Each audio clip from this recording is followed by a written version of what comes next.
Sí, ya. Sí. Sí, doctora. Bueno, patojos, antes de empezar, solo quiero avisarles que para que no se me olvide de la clase que damos hoy, vamos a tener examen corto mañana. El examen corto va a ser antes de la clase de Mycobacterium, es decir, en la segunda hora de microbiología. Solo para que no se me olvide decirles. Y pues no hay más anuncios por hoy, entonces vamos a empezar la clase.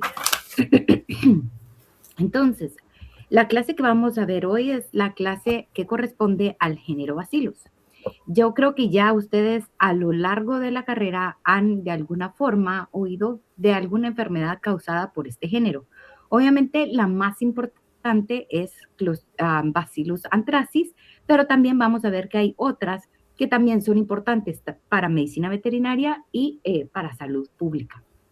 Entonces, vamos a hablar del género en sus particularidades, pero de forma especial en cuanto a la especie Anthracis. Entonces, en cuanto a la clasificación, patojos, el género Bacillus se encuentra dentro de la familia Bacillacea. Esta familia anteriormente pues estaba constituida por una gran variedad de microorganismos que eran muy heterogéneos y entonces a través de distintos estudios ya genéticos se ha ido reclasificando y creando otros géneros dentro de esta familia. De tal forma que actualmente la familia Bacillacea se encuentra constituida por tres géneros, el género Bacillus, el género Panibacillus y el género Geobacillus. Dentro del género Panibacillus hay especies que son principalmente patógenas, pero para insectos. Esto ha sido especialmente importante porque a través de modificaciones genéticas que se le han hecho a estas bacterias, se han utilizado sus toxinas como pesticidas en la agricultura. Entonces han servido para el control de mosquitos, coleópteros o algunos otros insectos y entonces dentro de ellas encontramos a las especies Panibacillus alvei, Panibacillus larvae y Panibacillus coagulans. Además, tenemos este otro género que es el género Geobacillus. Dentro de este género encontramos esta especie que es importante, que ya la hemos hablado nosotros en microbiología 1, y esta es utilizada, esta especie, para control biológico en los laboratorios, es decir, para la validación del proceso de esterilización. Si ustedes se recuerdan, en microbiología 1 hablamos cómo hay unas ampollas que contienen esporas de Geobacillus esterotermophilus y se utilizan en el autoclave para hacer la validación del proceso de esterilización. Entonces, esta ya la habíamos visto también. Y ahora sí, entremos al género más importante de esta familia, que es el género Bacillus. Dentro de este género hay especies importantes en medicina veterinaria como Bacillus anthracis, que saben ustedes que es el agente etiológico de la enfermedad en bovinos y ovinos que se llama carbunco o anthrax. Esta es una enfermedad que, como vamos a ver, tiene una distribución mundial y pues sí, de manera accidental puede pasar al humano, constituyendo entonces una zoonosis. Pero también, si ven, hay algunos otros géneros que son importantes, como el caso de Bacillus cereus, que vamos a ver más adelante, produce enfermedades transmitidas por alimentos y puede llegar a producir una intoxicación alimentaria.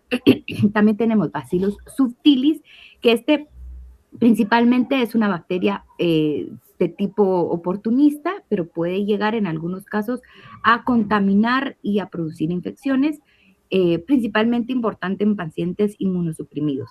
Y tenemos dos especies más, que es la especie Thuringiensis, y esta es igual un patógeno para insectos, por lo que ha sido utilizado como biopesticida. Y finalmente tenemos a Bacillus licheniformes y este produce principalmente deterioro de alimentos. Esto es importante en la industria alimentaria, no porque llegue a producir una enfermedad en los alimentos, sino que porque este va a afectar el tiempo de vida útil en los alimentos.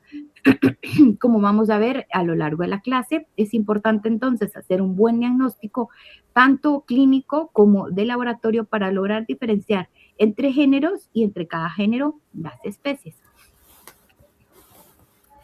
En cuanto a las características generales, les puse aquí una imagen y quiero que ustedes de manera mental pues vayan describiendo un poquito esta bacteria para ir practicando también. Si se dan cuenta, estamos aquí observando bacilos muy característicos que son bacilos rectos.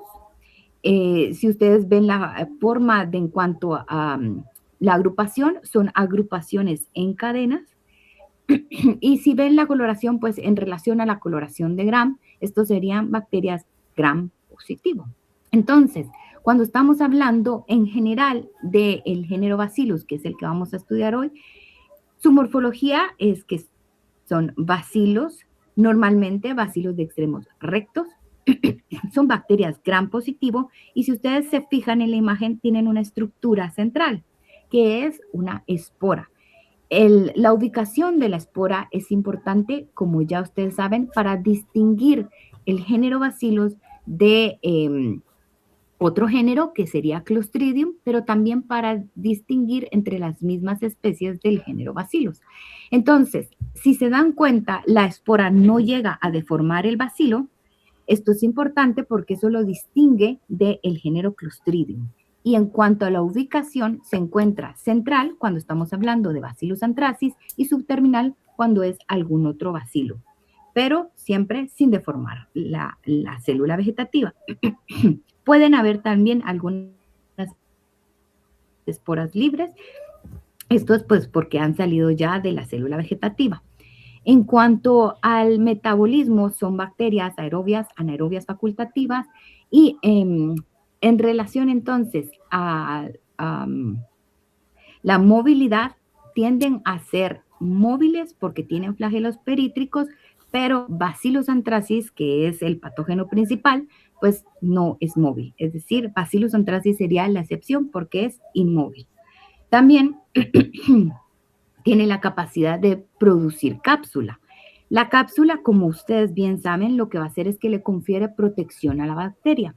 Y esta protección permite una infección inicial, ya que la cápsula lo que va a hacer es que tiene una función antifagocítica y evita entonces que el sistema inmune pueda atacar las bacterias, produciendo finalmente una septicemia. Entonces, de manera general, si ustedes observan, tenemos bacilos gram positivos de extremos rectos que tienen espora, que tienen cápsula y que dependiendo del gen, la especie puede ser móviles o inmóviles. Importante que puede crecer en presencia de oxígeno, pero también con algún porcentaje de CO2. Y esto hace que estas bacterias de este género tengan una gran capacidad de adaptarse, pudiéndolas encontrar entonces en diferentes infecciones, pero importante también que va a estar en ambientes hostiles como el suelo y el agua, que son las principales fuentes como puede llegarse a contaminar entonces un bovino. Porque pueden permanecer en suelo, en agua y aún en aire por la formación de la espora. En cuanto a las características generales, siempre es importante este género principalmente porque contiene la especie Bacillus anthracis, que como les mencioné anteriormente, pues es una zoonosis. Además, es importante porque la mayoría de los bacilos tienen la capacidad de formar biofilms y esto principalmente afecta a plantas procesadoras de alimentos donde estos biofilms podrían llegar a contaminar superficies que finalmente vayan a producir una contaminación en el producto final. Por lo que las empresas productoras de alimentos tienen que tener especial cuidado en la limpieza y desinfección para evitar que estas bacterias puedan llegar a contaminar alimentos o aún a provocar su deterioro. También es importante que estas bacterias han sido utilizadas como un arma biológica. Yo no sé si alguno de ustedes estaba vivo o se recuerdan de los atentados del 11 de septiembre del 2001 en las Torres Gemelas en Estados Unidos. A partir de estos atentados, pues se empezó a enviar cartas con esporas de bacillus en los Estados Unidos y estos sobres, cuando las personas lo tocaban, podían llegar a inhalar las esporas y aproximadamente se considera que unas 5 personas pues sí fallecieron a causa de las esporas de Bacillus anthracis que finalmente estaban funcionando como un arma biológica. Como siempre les digo, acá estamos aprendiendo, pero no dándole ideas a nadie, ¿verdad, patojos? En cuanto al hábitat, vamos a encontrar estos microorganismos, como les mencioné anteriormente, en agua y en suelo. Es importante la presencia de estos microorganismos en el suelo, principalmente porque hablamos ya que estos microorganismos poseen una estructura de resistencia que son las esporas. Estas esporas eh, pueden encontrarse en el suelo y en ambientes especialmente cálidos. Cuando empieza a disminuir la época de lluvia, los animales tienden a comer muy cercano el pasto al suelo y es ahí donde podrían ingerir esporas de Bacillus anthracis. Eh, pues bien, estos microorganismos, además de tener esporas también, como les mencioné anteriormente, poseen una cápsula y entonces esto tiene pues una gran protección para poder infectar a los animales. Como, ¿cómo se mantiene entonces este género en especial, Bacillus anthracis, en el ambiente? Pues tenemos entonces un animal enfermo. Al morir este animal produce esporas que pueden llegar a contaminar el ambiente. Una vez estas células vegetativas pasan por el proceso de esporulación, pueden permanecer ya por su alta resistencia en el ambiente, principalmente en suelo o aguas, donde otros bovinos podrían ingerir estas esporas y se cierra entonces el ciclo en el ambiente. El humano es un hospedero accidental que puede llegarse a infectar de distintas maneras, ingiriendo o inhalando, aún a través de heridas, puede llegar a infectarse el ser humano. Entonces vamos a empezar hablando ya específicamente de Bacillus anthracis. En cuanto a su morfología, es básicamente la misma morfología que hemos venido hablando. Son bacilos que son gram positivo, si ustedes ven son bacilos rectos, tienden a encontrarse agrupados en cadena y característica la espora central. Además recuérdense que es la excepción y estos son inmóviles. Si ustedes observan acá, se observa una estructura alrededor de los bacilos que es la cápsula. Si ustedes observan esta otra imagen que están por acá, además de encontrar esporas y la cápsula, van a ver que hay dos estructuras más que se observan dentro del material genético. Estas dos estructuras son importantes y son los plásmidos. De estas vamos a hablar un poquito más adelante a detalle. En cuanto a las características de cultivo, pues las bacterias propias de la especie Anthracis tienen una característica que son bacterias aerobias o anaerobias facultativas. Pueden crecer entre temperaturas entre 12 a 44 grados centígrados, siendo su temperatura ideal 37 grados centígrados. Si se dan cuenta, entre 12 y 44 grados centígrados, pues es un rango muy amplio de temperaturas, es decir, que estas bacterias pueden crecer en ambientes muy templados hasta ambientes muy, muy cálidos con temperaturas muy altas. Y si ustedes piensan esto en el clima que tenemos en el país, pues se podría encontrar prácticamente casos de anthrax en cualquier parte del país gracias a que puede crecer en este amplio rango de temperaturas. Obviamente, la temperatura óptima de crecimiento y lo que usamos en el laboratorio, pues son los 37 grados centígrados. Otra cosa muy importante en cuanto a esta especie es que tienen un tiempo de incubación bastante largo, pueden crecer entre 24 a 48 horas. Entonces, es importante darles ese tiempo porque no crecen tan rápido como otras bacterias normalmente en el laboratorio. En cuanto a los medios de cultivo, pues Bacillus anthracis no es muy exigente y puede crecer en medios de cultivo simples como un agar sangre.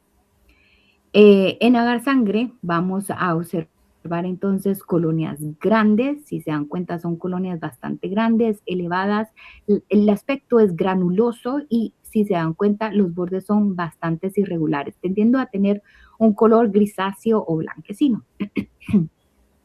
Si ustedes observan estas colonias, son colonias que se observan rugosas y esto es bastante característico de cepas que son muy virulentas. Algo más en cuanto a estas colonias es que las colonias tienden a ser friables. Eso significa que cuando nosotros queremos tomarlas con una asa bacteriológica, resulta bastante difícil porque como que se quebrara la colonia. Entonces son friables, es la palabra.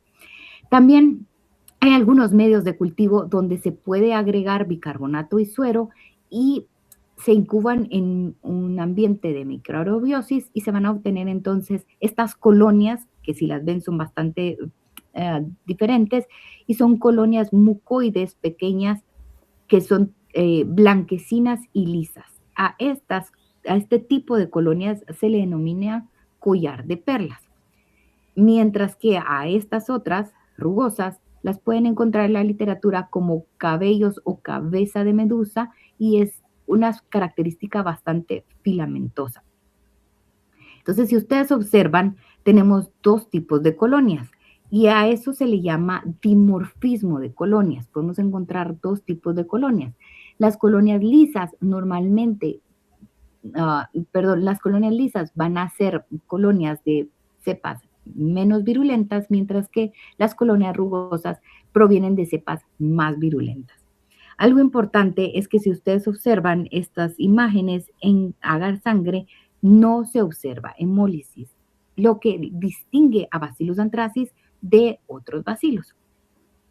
En cuanto a las pruebas bioquímicas, Bacillus anthracis se siembra en agar gelatina y acá sí crece y crece de una forma muy particular y es como la literatura lo describe como un pino invertido, un crecimiento de pino invertido.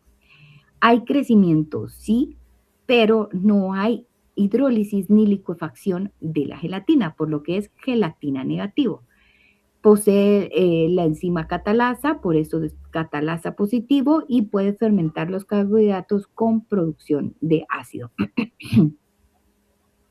Algo importante en relación a Bacillus anthracis es que van a producir esporas, pero las esporas las va a producir fuera del organismo animal, es decir, que las esporas solo se producen cuando hay presencia de oxígeno.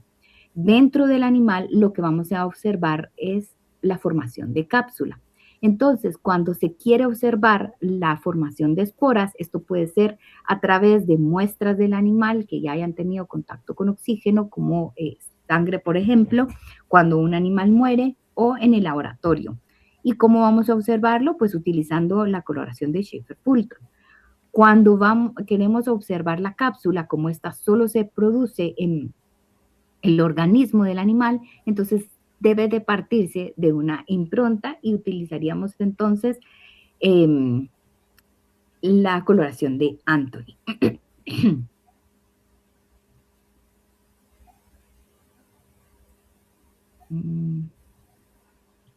En cuanto a los factores de virulencia,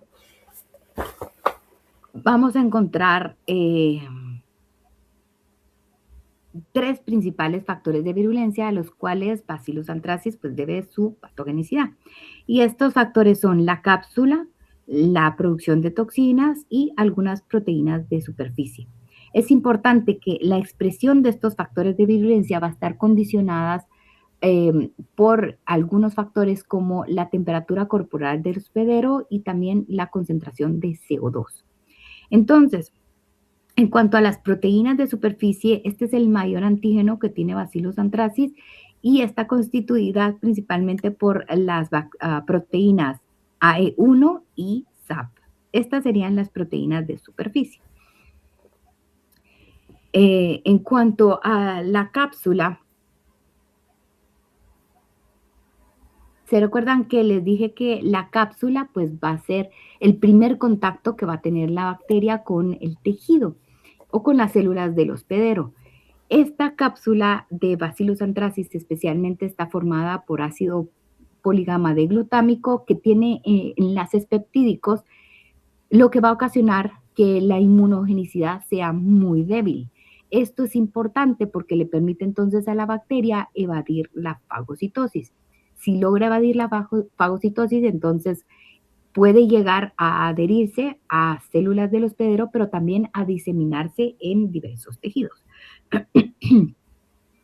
Y por último, se recuerdan que hablamos que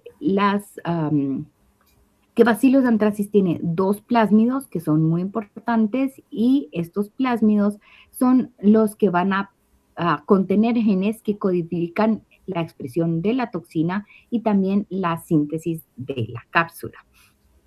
Entonces, el plásmido, el plásmido 2 va a contener los genes de expresión que codifican para la síntesis de la cápsula y el plásmido 1 va a contener los genes de expresión que codifican para la expresión de la toxina.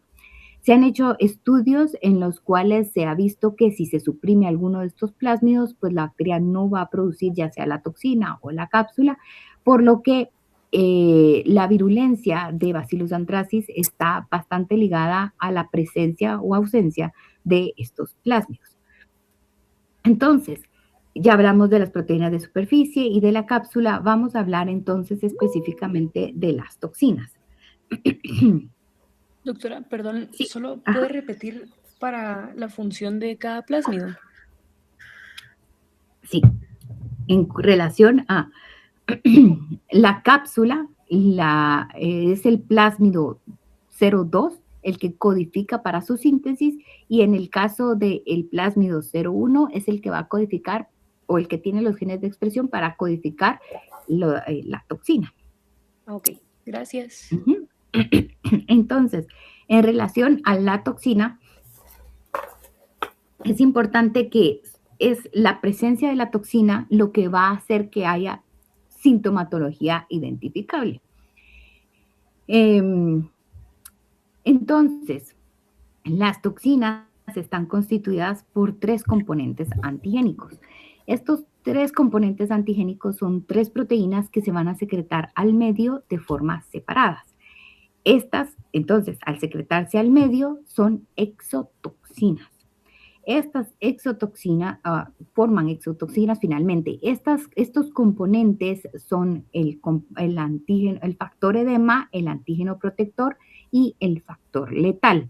Cada uno de estos componentes o cada una de estas proteínas por sí misma carece de actividad tóxica. Es importante que individualmente no van a producir ninguna toxicidad, pero se van a combinar en pares y esto se le denomina un modelo binario A más B.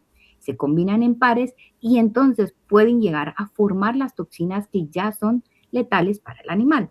Uniéndose entonces el antígeno protector más el factor edema, forman la toxina endémica y uniéndose el factor letal con el antígeno protector, van a formar la toxina letal. El antígeno protector es un dominio que se va a unir al receptor de la célula blanca y es al cual pues se van a unir los factores letal o el factor edema. Entonces, se van a combinar en pares para formar las toxinas. Al igual que los factores de virulencia en general, la formación de las toxinas pues, va a estar inducida por la temperatura corporal del animal y la presencia de CO2, además de bicarbonatos. Estos se encuentran normalmente en el animal, por lo que la formación de toxinas va a ser bastante rápida.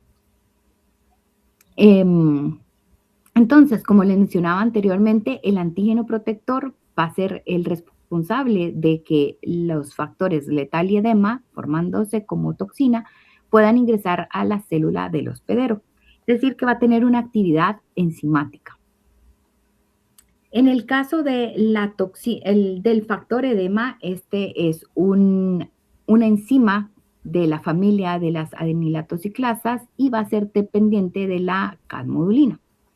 Entonces forma esta toxina endémica cuyas células diana son los neutrófilos. ¿Qué va a hacer entonces la toxina edemática o la toxina edemática? Lo que va a hacer es que se une esta toxina, va a entrar a la célula, uniéndose entonces a la cadmodulina. Una vez se une a la cadmodulina, lo que va a empezar es a catalizar el AMP cíclico de manera incontrolada. Este incremento de AMP cíclico intracelular lo que va a hacer es que empiece a producirse mucha cantidad de citotoxinas y estas abrirían entonces los receptores de membrana. Al abrirse los receptores de membrana, empieza a haber pérdida de líquido intracelular hacia el espacio extracelular, de tal manera que se alteran los electrolitos y hay un desequilibrio osmótico entonces, con finalmente la formación de un edema tisular. Además, la toxina edemática va a hacer que hayan pérdida de iones como calcio y magnesio y se generan entonces edema en diferentes tejidos. En el caso del factor letal, este factor letal es una metaloproteasa de zinc. También es una enzima que se une entonces al antígeno protector formando la toxina letal. En el caso de la toxina letal, esta tiene como células diana los macrófagos y también las células dendríticas. Lo que va a hacer el factor letal es que va a inhibir la producción y la secreción de citoquinas proinflamatorias. Las citoquinas, yo les llamo como las chismosas del sistema inmune y estas son las que van a avisar cuando hay algún agente extraño para que el sistema inmune pues monte algún mecanismo de defensa. Cuando el factor letal inhibe la producción y la secreción de citoquinas proinflamatorias, básicamente no hay nada que le avise al sistema inmune que hay un agente extraño contra el cual tiene que establecer un mecanismo de defensa.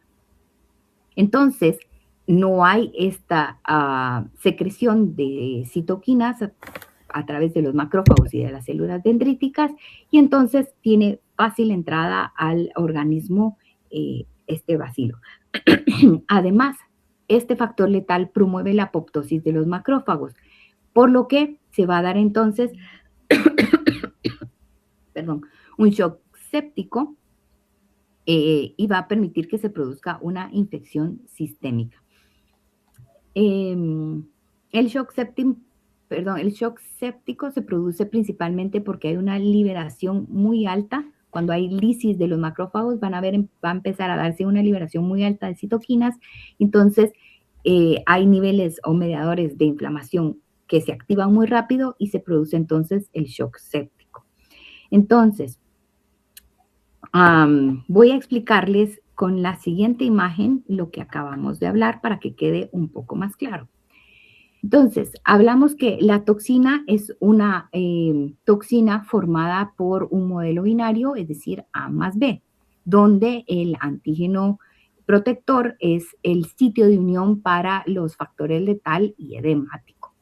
Entonces, tenemos el bacilo tiene los dos plásmidos que uno va a traducir para la formación de la cápsula y otro para la formación de la toxina.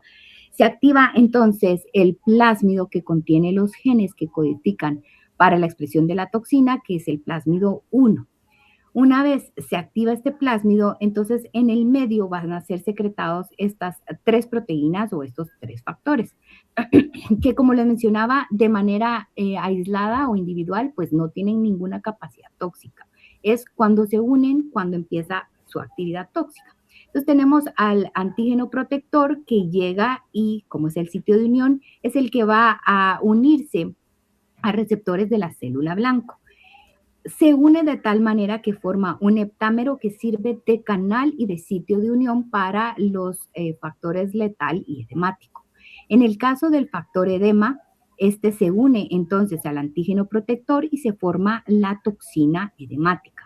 Esta toxina edemática, como les mencioné anteriormente, es dependiente de la cadmodulina y al encontrar cadmodulina dentro de la célula, se une a ella y empieza a catalizar AMP cíclico de manera incontrolada. Este incremento de los niveles intracelulares del AMP cíclico lo que hace es que se empiecen a dar una gran producción de citoquinas y se abran entonces finalmente los canales de la célula hospedera, habiendo entonces la formación de edema ya que hay una pérdida de líquido intracelular. Lo mismo ocurre con la toxina letal. El factor antígeno protector, forma un heptámero al cual se une entonces el factor letal y se forma la toxina letal. Esta toxina ingresa por endocitosis, ingresa por endocitosis y empieza a inhibir la producción y la secreción de citoquinas proinflamatorias de sus células blanco, además que induce la apoptosis de los macrófagos, liberándose así entonces altos niveles de citoquina y de mediadores de inflamación, lo que produce el shock séptico finalmente en el animal.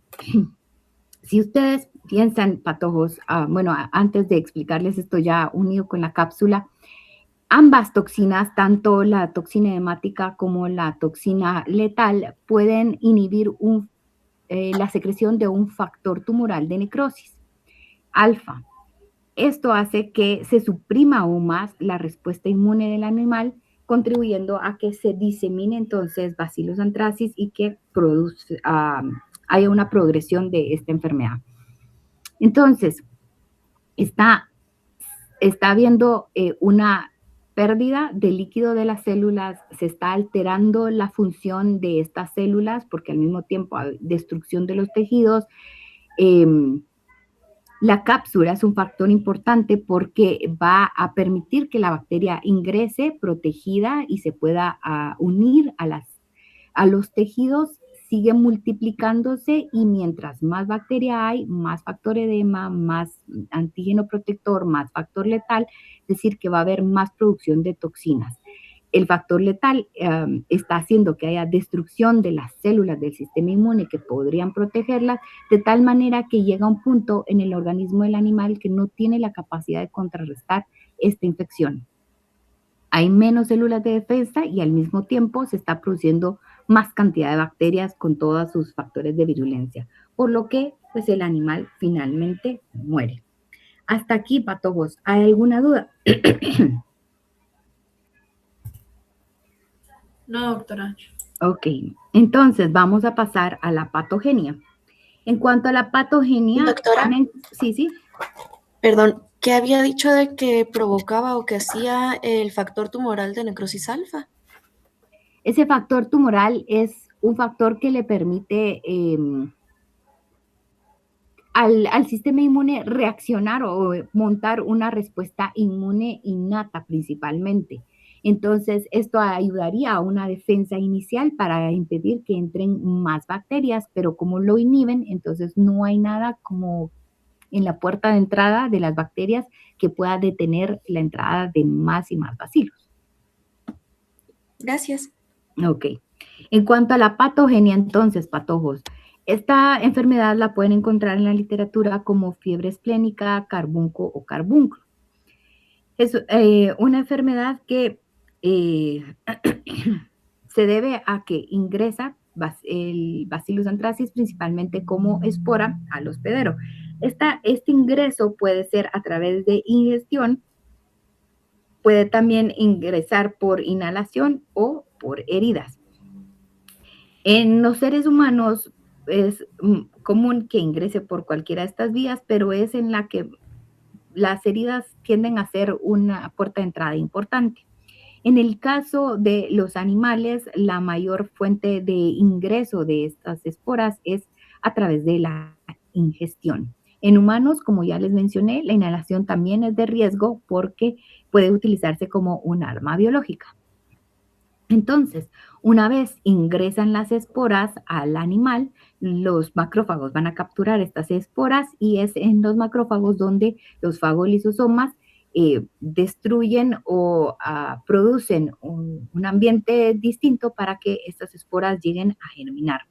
La germinación de esos microorganismos van a hacer que se inicie el ciclo biológico del anthrax, llegando estos bacilos vegetativos a los nódulos linfáticos.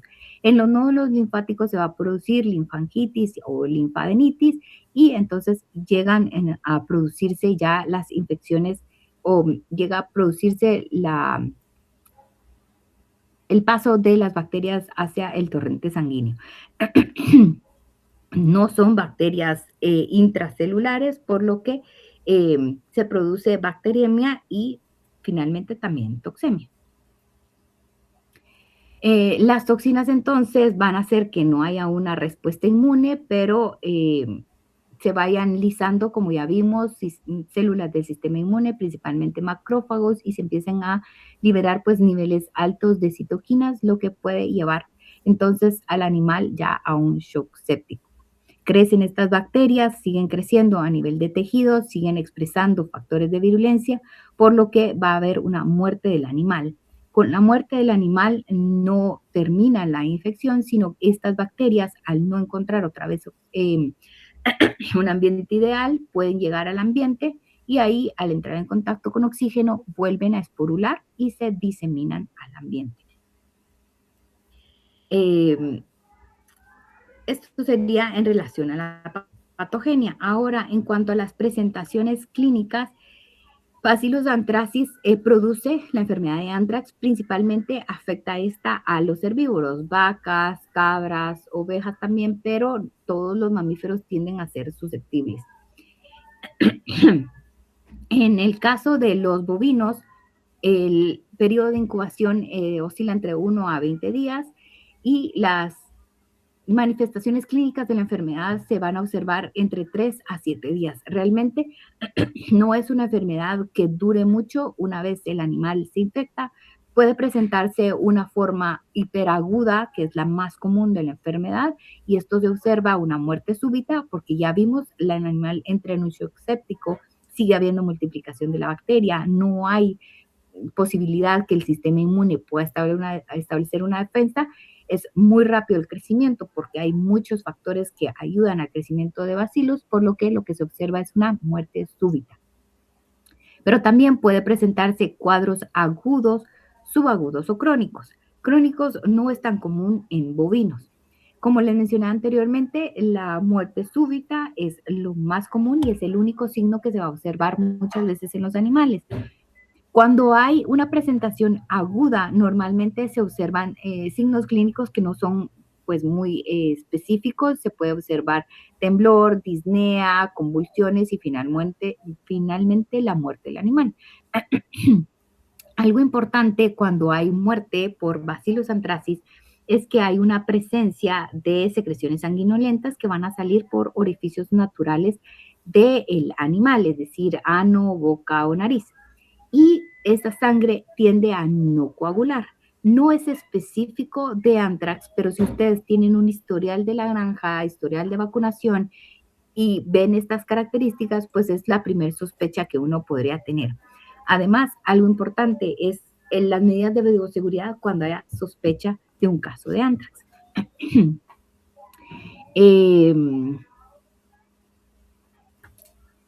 También puede observarse cuando el animal muere una ausencia de rigor mortis y es importante no realizar necropsias en estos animales. Esto porque recuérdense que cuando los microorganismos entran en contacto con el oxígeno, entonces van a esporular y eso lo único que hace es que se disemine la enfermedad o que la persona que está realizando la necropsia pueda contagiarse.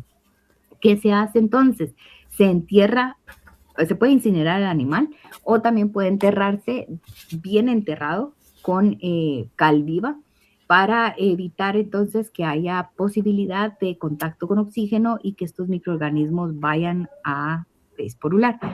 Es importante que se entierre bien al animal para evitar que animales carroñeros o perros puedan llegar a desenterrar al animal. Como les mencioné, hay entonces a la necropsia un rigor mortis incompleto, las hemorragias en los orificios naturales. Aunque no es aconsejable hacer una necropsia, en caso que se haga, lo que se va a ver es edema, sangre oscura, presencia de líquido sanguinolento en las cavidades corporales. En el caso de equinos, que también pueden llegar a contagiarse, se va a desarrollar de una forma aguda, va a haber fiebre, anorexia, depresión o cólicos. Se inflama especialmente el cuello y la parte inferior del abdomen y el animal pues va a morir en unos días. No más de 3 días porque, como les mencioné, es una infección bastante aguda. En el caso de cerdos, Es raro que se produzca, pero puede llegar a contagiarse el animal produciéndose esta afección que ustedes observan acá, que se llama angina carbuncosa.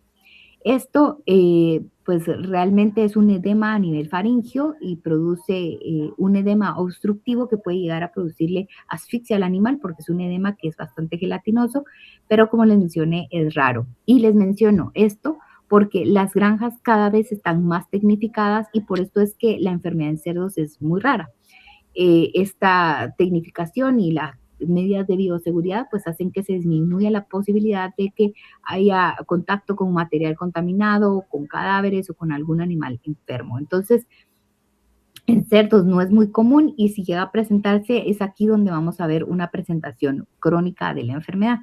En los seres humanos, como les mencioné anteriormente, la presentación principal es cutánea y normalmente es benigna, va a ser localizada, se puede identificar y se puede tratar con antibióticos. Esto normalmente se va a deber a picaduras o a contaminación de heridas, esto porque hay exposición de la herida o a algún producto animal que esté infectado, normalmente puede ser cuero, pero también carne, leche o lana. También, como me les mencioné anteriormente, en el humano pues, puede infectarse por inhalación o por ingestión de esporas. En cuanto al diagnóstico de laboratorio, ¿qué es lo que ustedes tendrían que llevar al laboratorio? Pues se envían muestras de oreja, se corta la oreja del animal y de ahí en el laboratorio se extrae sangre de la vena marginal o pueden también enviar sangre al laboratorio si el animal está vivo, o impregnar o algún material absorbente, normalmente hilos, con la sangre de los orificios naturales donde hay sangre no coagulada. La muestra se envía al laboratorio bien identificada como caso sospechoso de anthrax para evitar que el personal pueda llegar a contagiarse y recuérdense de no realizar necropsia. En cuanto a los métodos bacteriológicos, pues ya hablamos que crecen en cualquier cultivo, principalmente se usa agar sangre, ya describimos las colonias y las pruebas bioquímicas. Y lo importante que recuerden ustedes acá es que la cápsula solo se forma dentro del organismo del animal, por eso se necesita partir de una impronta, mientras que, y se utiliza en la coloración de Anthony, mientras que para la observación de esporas, pues estas se forman fuera del animal, por lo que podemos utilizar muestra de sangre para su observación y se va a teñir el frotis con la coloración de Schaefer-Fulton. También hay otros métodos como los métodos serológicos que están en la inmunofluorescencia, inmunodifusión, la aglutinación y el ELISA, además de métodos moleculares como PCR para poder identificar a estos microorganismos.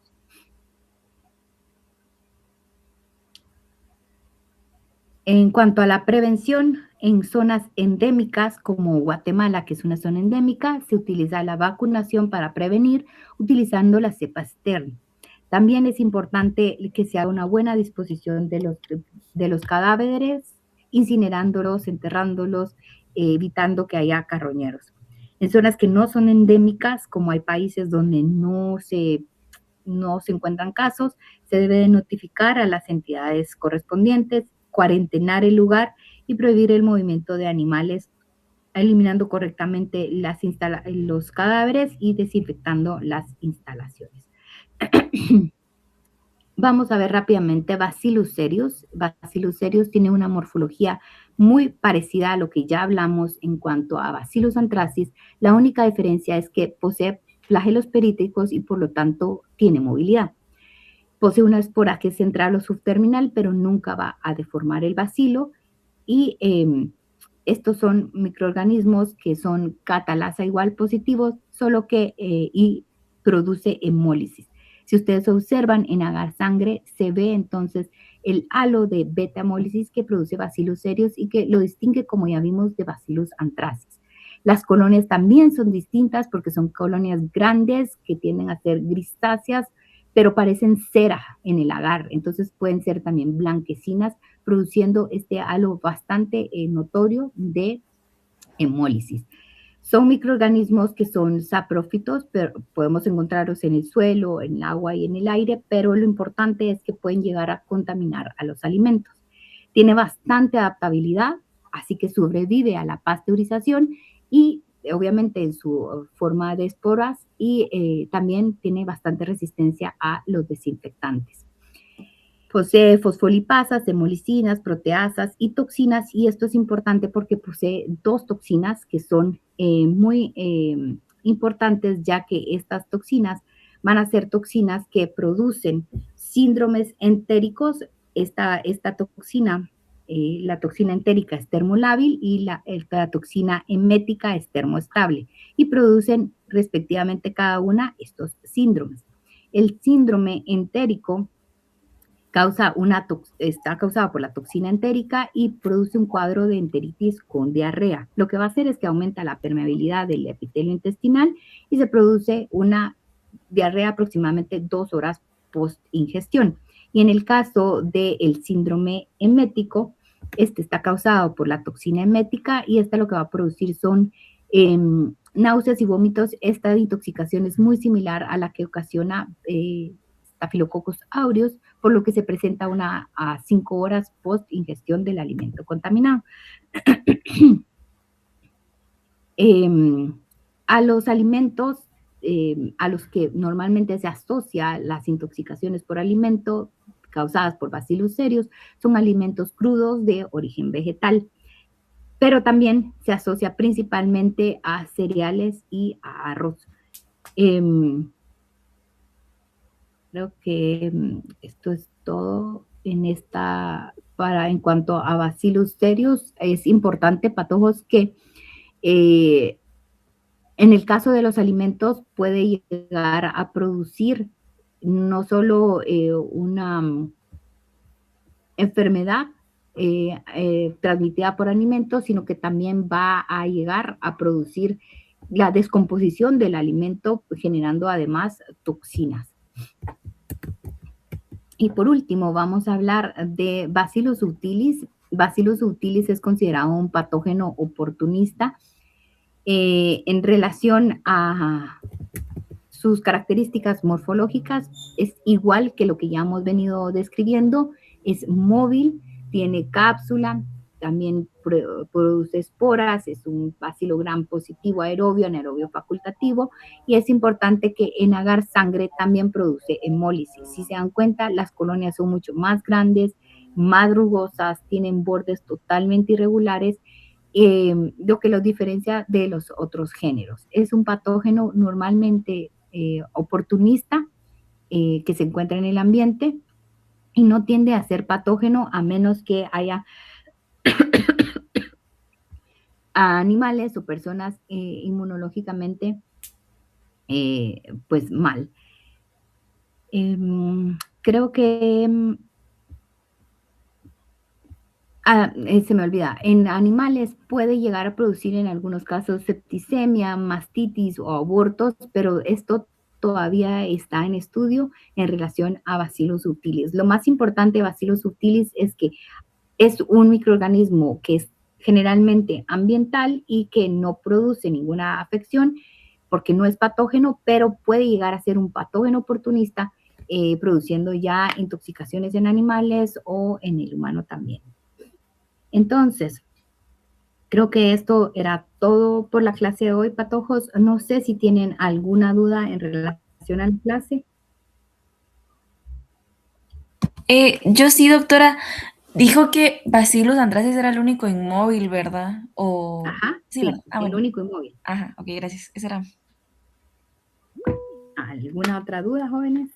Doctora, ¿con qué se para que se hacía la vacuna de Bacillus anthracis? Steren. Sterling. Aquí se las dejo, Steren. Ah, ok, gracias. Doctora, yo tengo otra duda. Ajá. ¿De casualidad va a subir esta presentación? No. Pueden leer el libro, patojos, les dejé las copias en la plataforma para que puedan verla. Doctora, disculpe. Ajá.